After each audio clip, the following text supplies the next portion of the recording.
ข้าวใจหมองค่ะข้าวยิ่งขมิ่งค่ะข้าวใจหนุ่มค่ะเอาค่ะตอนแต่วันมันได้ก็มังยะเขาสามก็ค่ะเนาะมันได้เขาตีสั่งเอานั้นได้ยอดพี่น้องเขาไปหลุมล้อมด้วยค่ะอ๋อค่ะเมื่อในเขาก็จะมีผู้กำแถมมาถูกเป้หล่อนะคะเนาะเฮียก็เขายามถามกันในเพจของเขาเนาะว่าใต้กอใต้เซเขาในใครเขาเฮ็ดของกินใต้อันไรในเฮียก็แต่มีคอมเมนต์มาว่าใครหันถูกเป้หล่อซาเนี่ยค่ะนะเมื่อในก็เป็นอันที่ลองนี้ค่ะเนาะมีก้นผู้กำแถมมาเฮียในเขาก็เตะไรมาเฮ็ดปั่นใต้กอใต้เซเขาไรด้วยกันค่ะอ๋อค่ะตอนตาเขาเตะเฮ็ดถูกเป้หล่อซาในเขาเตะไรหางเฮียในดิกิริยามันจะอยู่ตั้งนานเลยค่ะกำเขามาด้วยจำกันค่ะว่ามันมีสังพรอ๋อค่ะกิริยาก็แต่มีเก๋อน้ำปลาพองผักหมี่แล้งหมักเคอส้มหมักพริกอันนั้นในหมักพริกในเพราะว่าไผ่หมักเพศไหนก็ใส่เพราะว่าหมักเพศไหนก็ใส่ก็ไล่นะคะเนาะน้ำมันแล้วเดี๋ยวใจเป็นน้ำมันลิบค่ะที่หล่ำล่องเลยป้นก็จะเป็นโถเป้หล่อนะคะเนาะเพราะค่ะตอนตาถบได้หล่อเข้าวันเมื่อไหร่ในค่ะเนาะก็มีผู้กำแถมเข้ามาในรายการข่าวเขาในค่ะเนาะเพราะค่ะกำในเข้าเตะอ่อนกันมาเฮ็ดถบได้หล่อซ่าในค่ะเนาะตอนตาเข้าเตะกับเฮ็ดถบได้หล่อในก็เข้าเตะอ่อนกันมากก็เปิดถบได้หล่อเขาก่อนในค่ะเนาะกำนั้นเข้าก็เตะรายการซอยเขามีพักกี้แล้วก็เข้าเตะมาเฮ็ดถบได้หล่อซ่ากันเมื่อไหร่นะครับ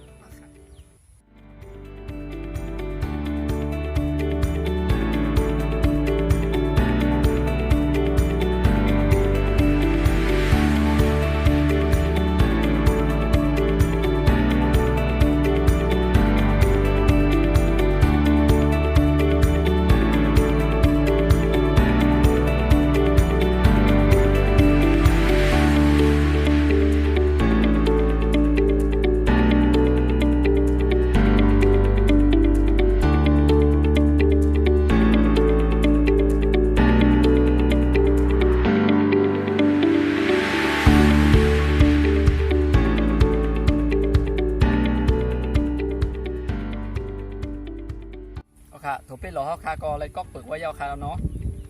มีกี้ก็เลยซอยไว้ยาวค่ะกำลังเขาขาดตีมาซาจ้อมกันนะคะเนาะ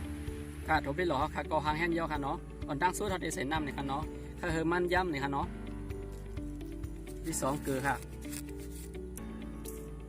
พองปลาค่ะผักหมี่ค่ะ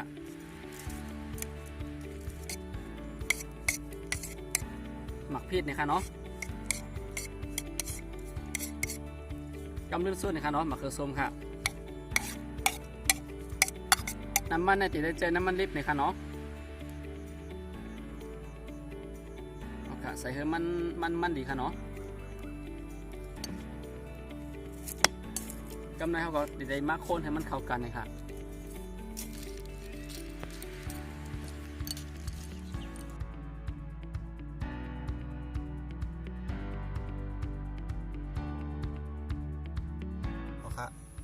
ถบได้หล่อซาเฮ้าเนี่ยค่ะเนาะก็เยี่ยวตัวกว่าลุงย่ามเอาค่ะเนาะกำไรเข้าเตะมาอ่อนกันกินย่อมกันค่ะเนาะ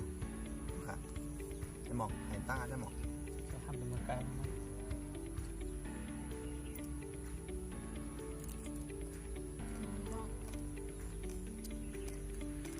จำตัวนะครับ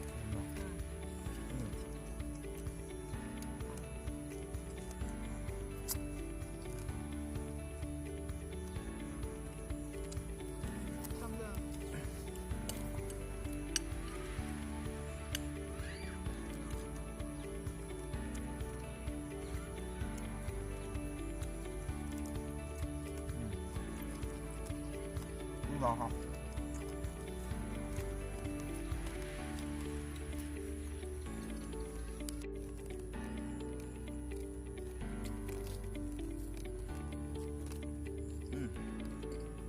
จำได้เยอะครับ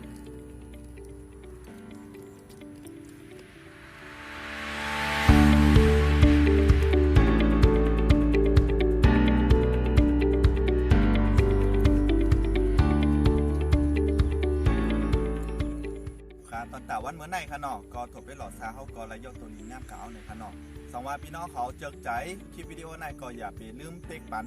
เต็กไล่เต็กแชร์ปันหน่อยค่ะเนาะตั้งเพจแล้วค่ะอันนั้นสั่งพี่น้องเขาตัวใน YouTube ไหนอย่าไปลืมเต็กซับสไครป์ปันดังใจในค่ะเนาะเอาค่ะสั่งว่าพี่น้องเขาหันถึงเจิ้งหื้อไหนก็อย่าลืมบอกกันเข้ามาเลยค่ะเนาะเพราะว่าพี่น้องเขาใครเขาเฮ็ดของกินใต้เจิ้งหื้อไหนก็ หมอกลาดกันเข้ามาเลยค่ะ ตอนตาวันมื้อในเฮา3ก็ติดและย้อนกาก่อนค่ะ ไปสุขค่ะ